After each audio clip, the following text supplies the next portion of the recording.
Olá! No programa de hoje falaremos sobre a segurança na internet, quais os riscos que ela pode oferecer, o que é o cyberbullying e como pais e profissionais da educação podem atuar na prevenção deste crime.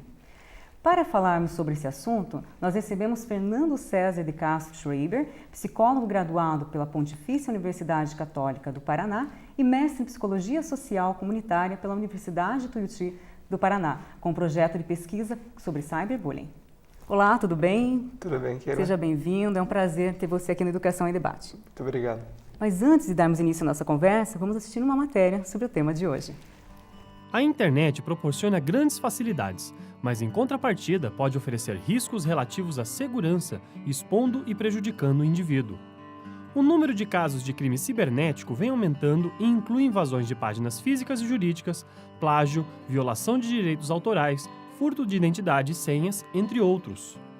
O espaço virtual, por ser ilimitado e com grande abrangência de público, pode rapidamente disseminar mensagens depreciativas e imagens vexatórias. Para ilustrar essa situação, vamos conhecer o caso da professora Anair Jurema, de Curitiba. Já faz algum tempo que eu sofri sim. Eu descobri que tinha um grupo do Orkut chamado Jurema Maligna. E aí eu fiquei sabendo por colegas que viram e me avisaram depois de um certo tempo. Infelizmente não tinha como descobrir a fonte, porque foi feito em Lan House. Eu tive que acionar a polícia, né, e teve um certo tempo, acho que parece um mês até conseguirem retirar do ar. Viram para aonde foi, mas não tinha como achar a fonte, porque naquela época não existia um registro de quem usou a máquina e tudo mais, né? Depois disso a gente também fez um trabalho aqui na escola, né, de como lidar com essa situação. Mesmo para mim foi uma situação constrangedora, mas eu tive que aprender a lidar com isso. A gente tira até uma lição de como usar a internet. Muitos alunos que chegam com situações constrangedoras, chorando. Tem muita gente até que sai da escola por causa dessa situação. Teve alunos que desistiram da escola por causa desses cyberbullying. E eu acho que é uma situação que a gente, como adulto, não sabe lidar, imagine o adolescente. As redes sociais e os grupos de WhatsApp constituem espaços propícios para perseguições e ataques ofensivos e são utilizados principalmente por adolescentes de forma individual ou em grupo, iniciando-se dentro ou fora da escola. As agressões afetam a vítima emocional e moralmente, inclusive gerando desmotivação para o estudo e às vezes levando a consequências irreversíveis. Temos mais um exemplo de cyberbullying no Colégio Estadual Moradias Monteiro Lobato, no bairro Tatuquara, em Curitiba. E quem vai fazer esse relato é o diretor Getúlio Dalla Torres Júnior. Nós já tivemos casos envolvendo alunos com relação à questão da integridade moral do aluno, em que grupos começaram a fazer comentários na rede e que os pais trouxeram até nós a situação. Diante disso, né, os pais foram convocados, os alunos também foram convocados para conversar, e aí entra o papel da escola, de fazer a orientação. Depois dessa situação de orientação aos pais e aos alunos, nós partimos para a orientação da classe, porque essa foi uma situação que acabou indo até os demais alunos. Então, cabe à escola, nesse momento, fazer a orientação aos alunos e trabalhar dentro do nosso processo de ensino-aprendizagem, trabalhar com essa orientação para que esse problema a gente minimize aí no nosso dia a dia. Os pais, quando seus filhos estão em casa, devem fazer um monitoramento do que os filhos estão fazendo na internet, o que os alunos, quais são as ferramentas que eles estão se apropriando na internet, porque a responsabilidade é da comunidade escolar, é uma responsabilidade da escola, mas também é responsabilidade dos pais, visto que nós temos alguns sítios, alguns sites que alguns alunos não poderiam nem ter acesso, segundo a legislação vigente. Então, cabe aos pais também fazer esse monitoramento e fazer essa orientação. Então, trabalhando em conjunto, nós vamos conseguir minimizar esses problemas aí referente ao cyberbullying. Como vimos na matéria, existem muitos problemas referentes à segurança na internet. O exemplo disso é o depoimento da professora Anaí Jurema, que teve a sua imagem divulgada na internet de forma depreciativa e sem autorização. Diante disso, as escolas têm receios quanto ao uso da internet porque temem o cyberbullying. Agora, você poderia explicar para nós o que é a prática cyberbullying e o que diferencia o bullying do cyberbullying? O cyberbullying ele é uma forma cibernética de acontecer o bullying. Então, acho que para a gente falar de cyberbullying, a gente precisa definir primeiro o que é bullying, né? Bullying ele é uma agressão entre pares. O que seriam pares? Pessoas na mesma escala de poder social. Então, dentro de um colégio, seriam alunos com alunos. Por que a gente fala que essa agressão ela é importante que ela seja entre pares? Porque se você houver o domínio do poder, o aluno com o professor, você está usando o desafio de autoridade. É um outro tipo de problema, um outro tipo de agressão. E se você tiver um professor fazendo casos de bullying ou de cyberbullying com alunos, você tem o que a gente chama de assédio moral, porque a pessoa tem um poder maior, a outra pessoa tem um grau de inferioridade social, ela tem a autoridade da outra pessoa falando, e isso causa essa diferença. Então, quando a gente fala em bullying, a gente está falando da agressão entre pares, das pessoas que estão no mesmo patamar social. O cyberbullying utiliza tudo que é meio eletrônico, seja celular, internet, até o próprio telefone, quando você usa o telefone para fazer. Então, tudo que é virtual, tudo aquilo que não é real, utilizado para fazer ou se propagar com o bullying, é considerado cyberbullying.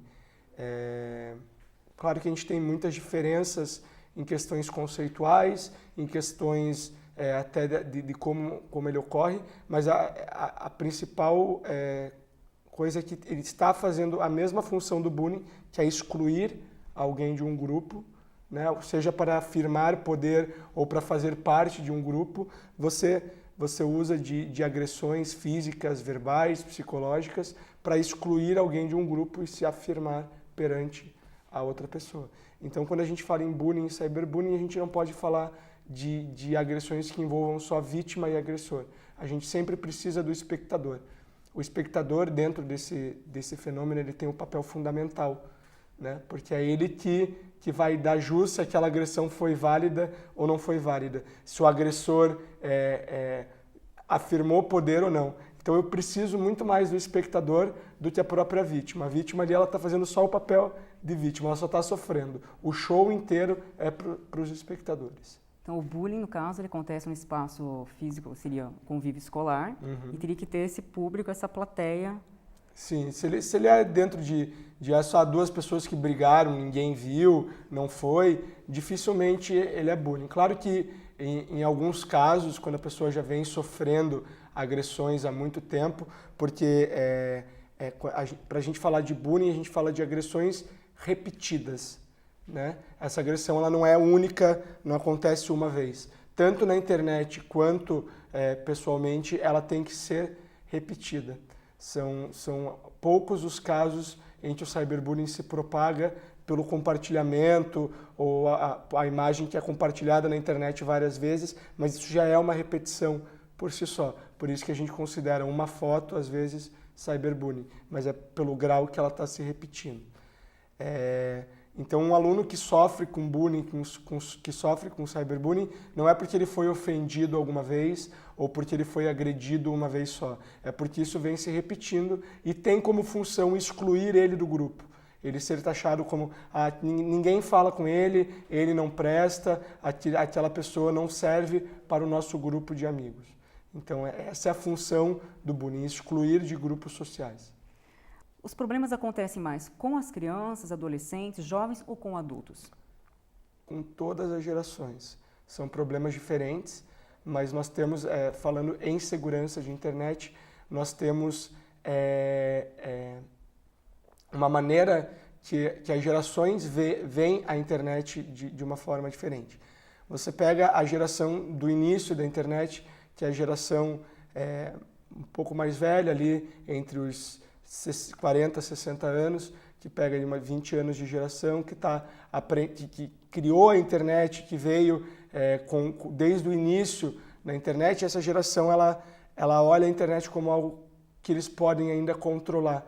Eles tentam ter o controle da internet. Eu sempre digo nas minhas aulas que a internet é um grande universo, né? E se eu perguntar para você hoje quem que é o imperador do universo, não existe. Por quê? Porque o universo ele não pode ser controlado, né? Eu não consigo alguém como controlar. Então uma pessoa não vai ser suficiente para controlar o universo que é a internet. Você pega a geração Y, que é a geração posterior, geração mais anos 90, início dos anos 2000, você tem uma geração que acha que a internet é um mundo sem limites. Ah, se ela é um universo, se eu sou anônimo, se eu posso tudo, lá eu sou quem eu quero ser, lá eu sou o que eu não consigo ser socialmente. Então é a geração que veio acreditando que a internet é um mundo onde eu posso tudo. E isso começou a trazer problemas. E nós temos a geração Z, que é a geração a partir dos anos 2000, que já é uma geração que já viu que você não controla a internet, já percebe que a internet é um mundo que tem limites e começa a ditar regras dentro da internet. Então, você pega a cultura brasileira hoje virtual, ela é muito infantilizada. Mas por quê? Porque quem ditam as regras da internet são as crianças da geração Z. E quando a gente fala criança, a gente fala de uma pessoa que ainda não tem uma formação moral completa. Então, o definir o que é certo e errado para ela é muito difícil, é muito complicado, até porque não tem o grau da responsabilidade. Eu ainda não me responsabilizo pelos meus próprios atos. Você pega servidores de jogos americanos, hoje eles têm espaços exclusivos para brasileiro, porque o brasileiro ainda não aprendeu a respeitar o outro na internet. Ele é muito de fazer piada, o de tirar sarro, a geração que eles chamam de ruê-ruê, que é até na internet é muito comum você falar, brasileiro faz piada com tudo. Faz e faz de maneira errada, a ponto de hoje eles serem excluídos, né, do convívio normal da internet. Então são servidores de jogos exclusivos para brasileiro, porque brasileiro não sabe se relacionar, não aprendeu, está aprendendo. Não vamos julgar, né? Eles ainda estão aprendendo a se relacionar. Então acho que é papel nosso ensinar a melhor maneira que isso pode ser possível. Então, agora, essas piadas que você acabou de falar, que os brasileiros fazem, é considerado cyberbullying? Dependendo dos casos, sim. Se ela leva à exclusão social, mesmo que virtual, dentro dos jogos, se eu uso disso para excluir alguém do meu grupo do jogo, dentro do mundo virtual, ou se eu faço um grupo no WhatsApp onde eu vou adicionar todo mundo que conhece essa pessoa, mas não vou adicionar para a gente falar mal dela, isso é cyberbullying? É, porque você está levando à exclusão de grupo social. E como na internet todo mundo é igual, essa distinção social que a gente tem aqui, dificilmente ela tem na internet. Como que ela tem? Dentro de um fórum tem o moderador. O moderador é aquele que tem maior poder. Então os usuários eles são de igual para igual. Então eles disputam o poder. É muito comum você ver dentro de fóruns essa briga, esse xingamento, esse eu vi primeiro e querer se empoderar de alguma coisa para falar eu sou o detentor do poder. Porque numa concepção social, a busca que se tem é sempre pelo poder. Agora, uma outra situação que vem ocorrendo muito nas escolas é a divulgação na internet de imagens e vídeos dos estudantes e até dos professores sem autorização. Esses crimes, no caso, esses atos, se configuram crimes cibernéticos? Sim, eles não são necessariamente cyberbullying, mas são crimes cibernéticos, né? A divulgação de imagem, seja ela de cunho sexual ou não, mas depreciativas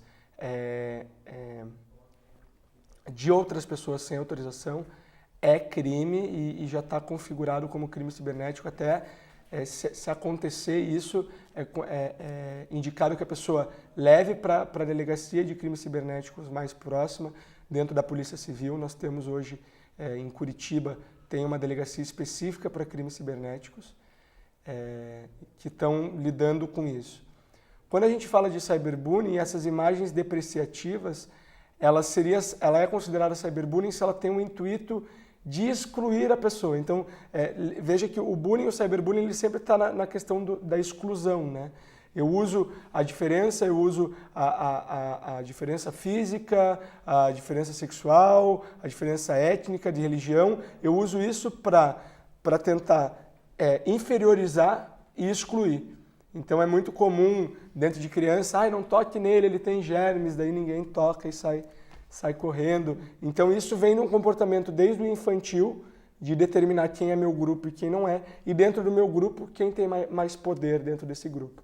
Então, o agressor, ele pode fazer o bullying desde para se manter num grupo, meu grupo de amigos não gosta dele, então eu vou ofender, eu vou fazer para excluir ele, para ver que, olha, eu também não gosto dele. Então eu tento mostrar isso, ou a pessoa que tenta impor, né? Impor aquele poder, não sabe se relacionar, não sabe ser empático, não olha o outro, então eu preciso impor o meu poder, eu preciso me afirmar como pertencente do grupo. Então, eu não gosto dele, ele não pertence ao grupo, eu excluo. Então esse seria o perfil do adolescente jovem agressor?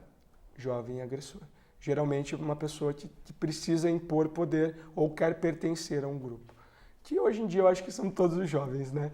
Porque se você é vítima num bullying presencial, você acaba podendo se tornar agressor dentro da internet, porque lá eu posso impor o meu poder. Agora, Fernando, nós sabemos que os adolescentes sempre estão fazendo uso das redes sociais, Facebook, Twitter, Instagram, blogs, aplicativo de relacionamento e principalmente WhatsApp. Agora, eles sempre estão conectados. Se você passar na hora do intervalo ou na rua, onde quer que for, eles estão lá mandando mensagem, mandando vídeo, recebendo vídeo, aquela loucura. Agora, diante disso, como as redes sociais podem influenciar na prática do cyberbullying? As redes sociais são um meio onde tudo isso se propaga, né? O que é a rede social? Ela é a extensão virtual da minha rede social física. Então, quando a gente fala em rede social, o conceito de rede social, ele é um conceito bem antigo, utilizado para os relacionamentos físicos, que foi levado à internet porque essa é a função dele, aumentar. E se nós estamos falando de uma agressão em que a perspectiva é a exclusão social, as redes sociais têm uma utilidade fundamental no que vem acontecendo, né? A gente aprender a utilizar uma rede social com responsabilidade faz parte do combate ao bullying ou cyberbullying. Agora, por exemplo, criar um perfil falso, colocar fotos dessa pessoa, vídeos, seria cyberbullying? Se é para levar à exclusão, se eu crio um perfil para levar à exclusão de um aluno ou de alguém que está sofrendo por isso, sim. Mas ele também é considerado um crime de identidade, né? Ele é um crime virtual, considerado a falsa identidade, tentar se passar por outra pessoa. Então, a configuração do crime ela é muito contextualizada, mas ele pode ser utilizado dessas artimanhas para fazer o bullying, para se propagar como cyberbullying também. Agora, o que o cyberbullying causa às vítimas? Há consequências físicas ou psicológicas para elas? Sim, da mesma maneira que o bullying causa consequências tanto para a vítima quanto para o agressor, o cyberbullying também causa tanto consequências para a vítima como para o agressor. As consequências da vítima vão desde transtorno do pânico, depressão e podem levar até o suicídio. E no agressor a gente tem também essa mudança de personalidade, a pessoa acaba tendo uma personalidade mais agressiva, não sabe lidar com o diferente, né? E isso pode levar também até o desenvolvimento de uma depressão posterior e ao suicídio. As pesquisas indicam que são maiores os casos de suicídio nos agressores de bullying e de cyberbullying do que nas vítimas. Por quê? Porque há todo um suporte de apoio para a vítima e não há um olhar para como se trabalhar com esse agressor, e isso acaba levando a consequências mais drásticas. Diante do que você acabou de falar, percebe-se que pode ser motivo para a criança, o adolescente, o jovem não ir mais para a escola, abandonar os estudos, porque ele é intimidado, humilhado. Quando a gente fala de vítima de cyberbullying, é muito comum que essa pessoa acaba perdendo a segurança de ir para a escola. A escola acaba se tornando um estímulo aversivo para a criança, para o adolescente, porque é lá que tudo ocorre, lá eu não sou bem quisto socialmente, e isso acaba se passando para casa através do celular, onde ele também vê que ele não está tendo mais a posição social nem nas redes sociais, nem na internet, e isso deprime, sim, pode causar, como eu falei ali, transtorno do pânico, a pessoa não querer mais sair de casa, levar a uma depressão profunda, levar até casos de suicídio, e está, sim, diretamente ligado à evasão escolar. Muitos dos casos de pessoas que abandonam os estudos é por não se sentirem seguros dentro da escola, né? Ok, Fernando, vamos fazer um rápido intervalo e voltamos em seguida.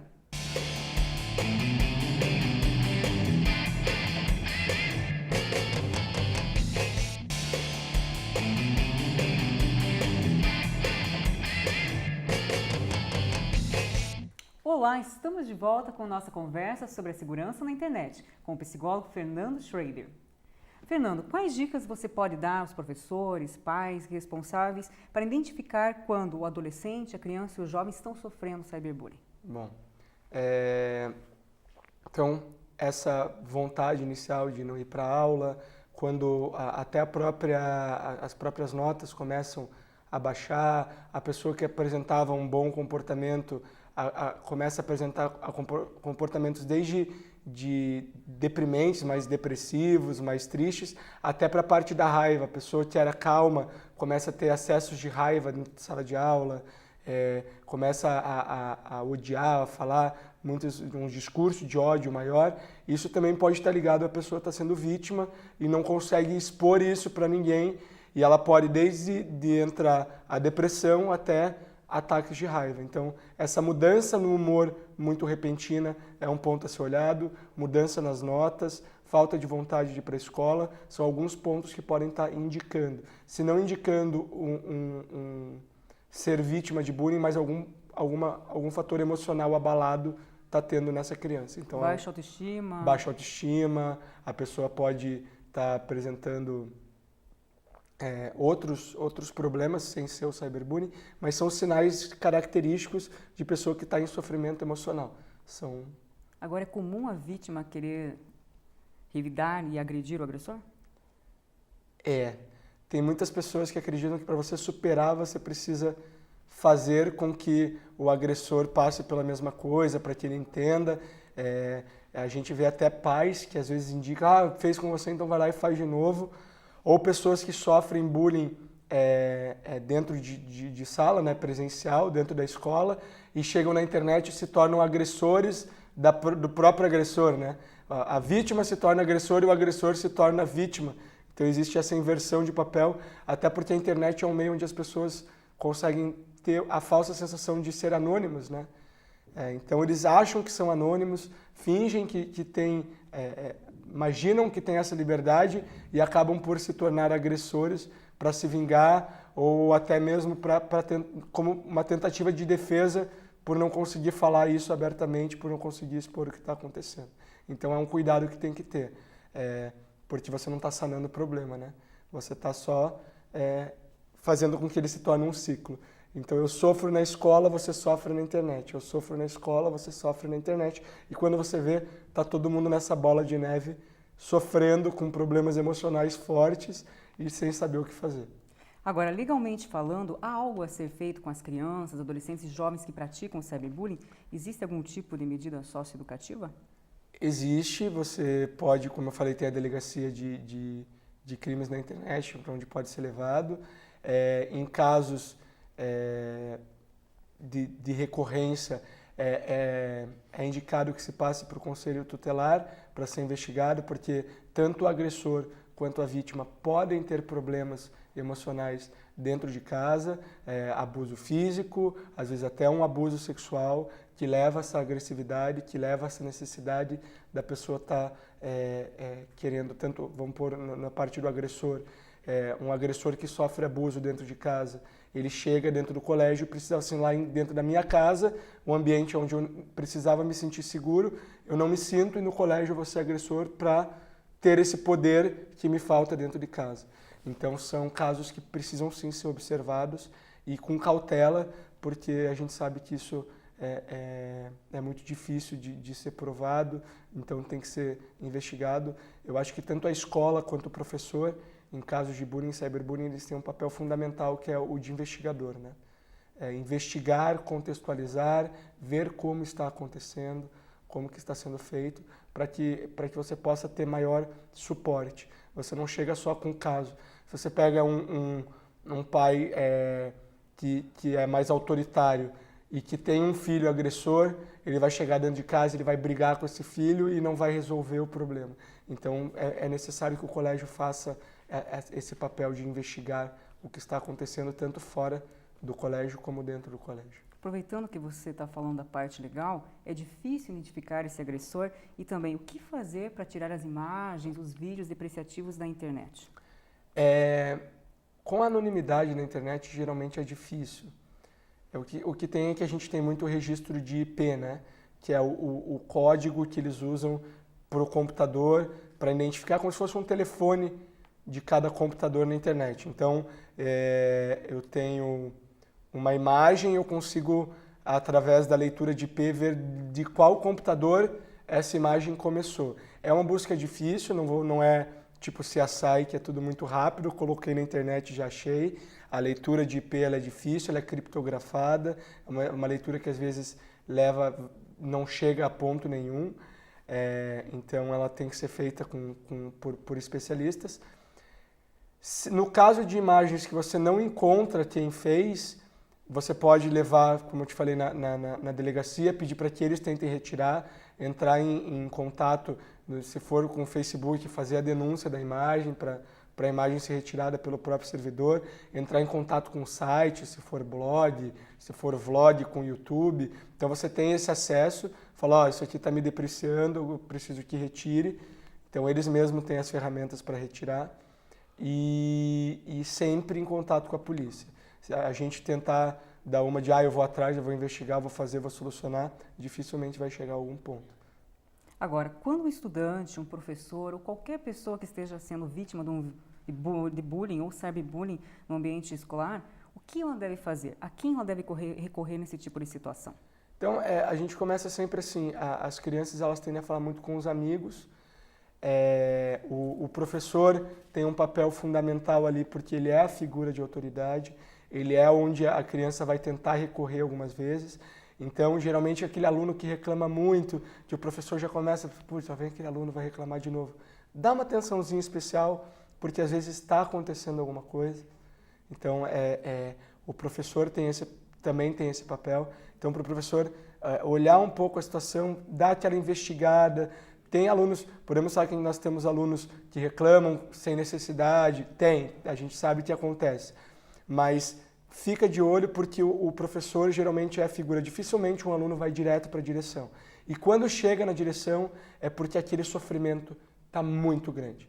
Para o aluno chegar, levar para um diretor de colégio é porque ele já tentou. E geralmente essas vítimas elas não tentam levar para ninguém.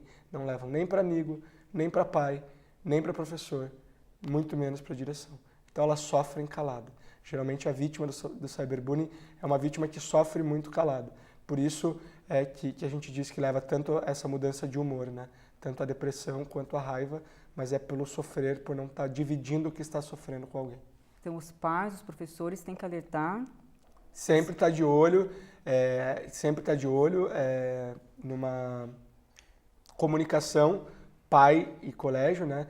Pai, como é que está esse aluno em casa? Tá tudo bem. Você viu se ele tem apresentado? Você está vendo o que ele está fazendo na internet? Se está tudo certo? Então, o pai tem uma responsabilidade de fiscalização e a escola tem uma corresponsabilidade junto com os pais de estar supervisionando. Não é função da escola, pode não ser função específica da escola, mas existe uma corresponsabilidade naquilo que acontece, naquilo que é supervisionado, porque o aluno pode chegar muitas vezes para o professor, se o professor não passa isso para os pais não vão saber que estão tendo problemas em casa. Então essa corresponsabilidade, não jogar a bola para um lado e falar a culpa é tua ou a culpa é só minha, não. Vamos trabalhar em conjunto, que o coworking é sempre melhor do que um trabalho pontual, né? Voltando ao clipe que nós vimos lá no começo do primeiro bloco, o diretor júnior ele faz isso. Ele contou no depoimento que ele faz uma reunião com os pais para alertar sobre a questão do cyberbullying. E a importância de não se trabalhar nem só com a vítima, nem só com o agressor, né? Eu preciso trabalhar também com os espectadores. Então eu chamo os pais das vítimas, eu chamo os pais dos agressores, faço esse trabalho e dentro de sala de aula eu faço um trabalho com os espectadores, né? O que foi visto, o que a gente pode aprender dessa situação. Não vamos martirizar o agressor, não vamos passar a mão na cabeça da vítima, vamos fazer um trabalho de ressocialização, colocar todo mundo nos pares que eles são, iguais, sem distinção, porque se eu faço essa distinção como professor, eu estou fortalecendo também o poder daquele aluno, né? Porque para um aluno falar, você viu, ele é o agressor, ele é o errado, aquilo tem uma sensação de poder para o aluno, porque ele está em foco, ele está em alta. Então, a gente não fazer isso e fazer um trabalho de ressocialização dentro de sala de aula, trabalhando-se com empatia, com respeito à diferença, trabalhos em questão de aceitação do outro, né? Eu estou fazendo um trabalho muito melhor do que simplesmente punir e pontuar quem é quem nesse fenômeno que é o cyberbullying. Então, Fernando, essas são orientações importantes para auxiliar e ajudar os profissionais da educação. Sim, ele é de estar ali como o maestro da turma mesmo, né? Não só o detentor da autoridade, mas aquela pessoa que se relaciona com a turma, que mostra como é que eles têm que fazer e mostra isso de uma forma mais pacífica, mais calma, sem pontuar. É bem importante conhecer, então, os alunos, os estudantes, para poder fazer isso. De extrema importância. Agora, que tipo de trabalho, vamos reforçar um pouquinho essa questão aí, que tipo de trabalho deve ser feito com os estudantes que praticam ou sofrem cyberbullying? Os professores eles podem pensar em trabalhos sempre ligados à empatia e respeito.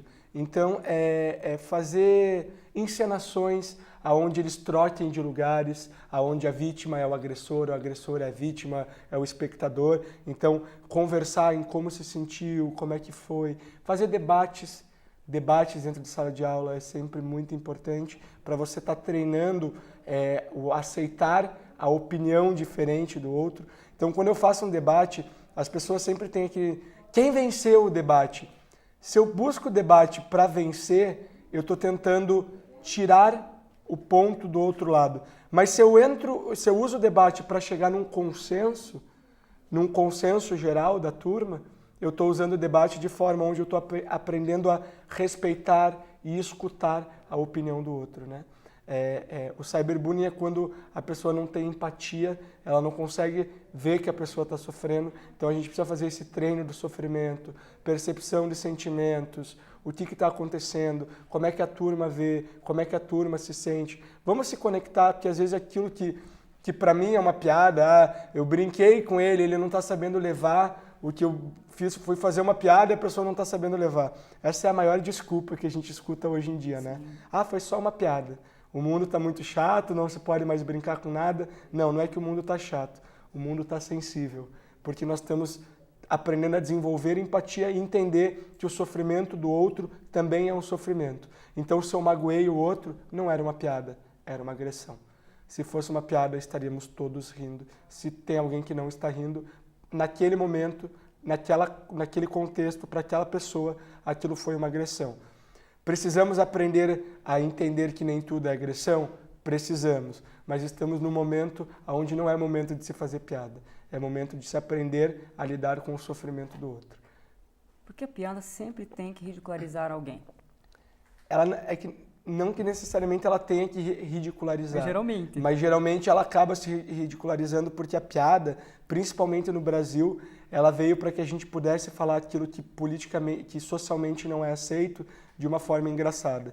Então eu vou fazer piada com etnia, eu vou fazer piada com a pessoa que não está nos padrões de beleza, eu vou fazer piada com a pessoa que não segue os padrões sexuais, sociais aceitos, né? Eu faço piada porque eu não posso chegar e falar que eu não concordo.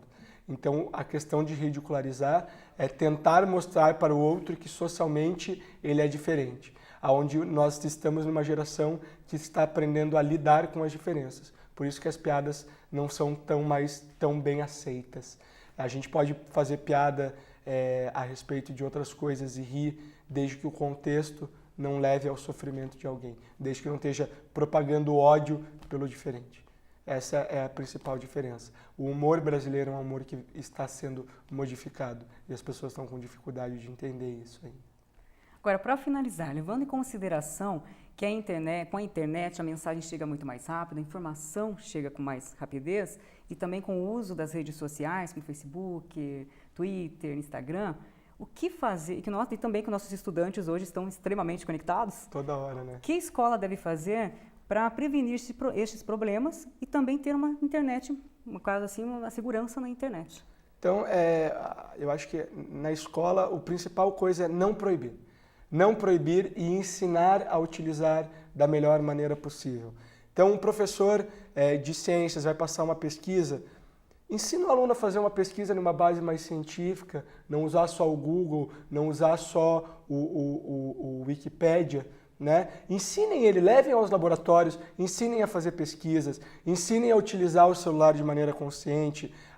Eu vou fazer na minha aula, eu vou liberar o uso do celular para fazer pesquisa, mas na aula seguinte todo mundo vai deixar o celular em cima da mesa, com ele desligado, para a gente treinar também, estar próximo do celular, mas conseguir com que ele fique desligado na minha frente, sem a necessidade de ficar mexendo toda hora, a todo instante. Então, utilizar estratégias que levem com que o aluno aprenda a utilizar a internet de uma maneira consciente, de uma maneira segura, também dentro do colégio, né? Porque se eu proíbo, eu estou falando, aqui dentro não pode internet, então eu tiro a responsabilidade das minhas mãos e jogo para o mundo a responsabilidade, onde o colégio não pode fazer isso, né? Ele tem que ser um treino social. O colégio é onde o aluno tem o maior desenvolvimento social. Então, se a gente aprende desde cedo a lidar com a internet, a lidar com o WhatsApp, a saber que eu posso estar com o meu celular aqui, que eu não vou utilizar na hora que o professor está falando, porque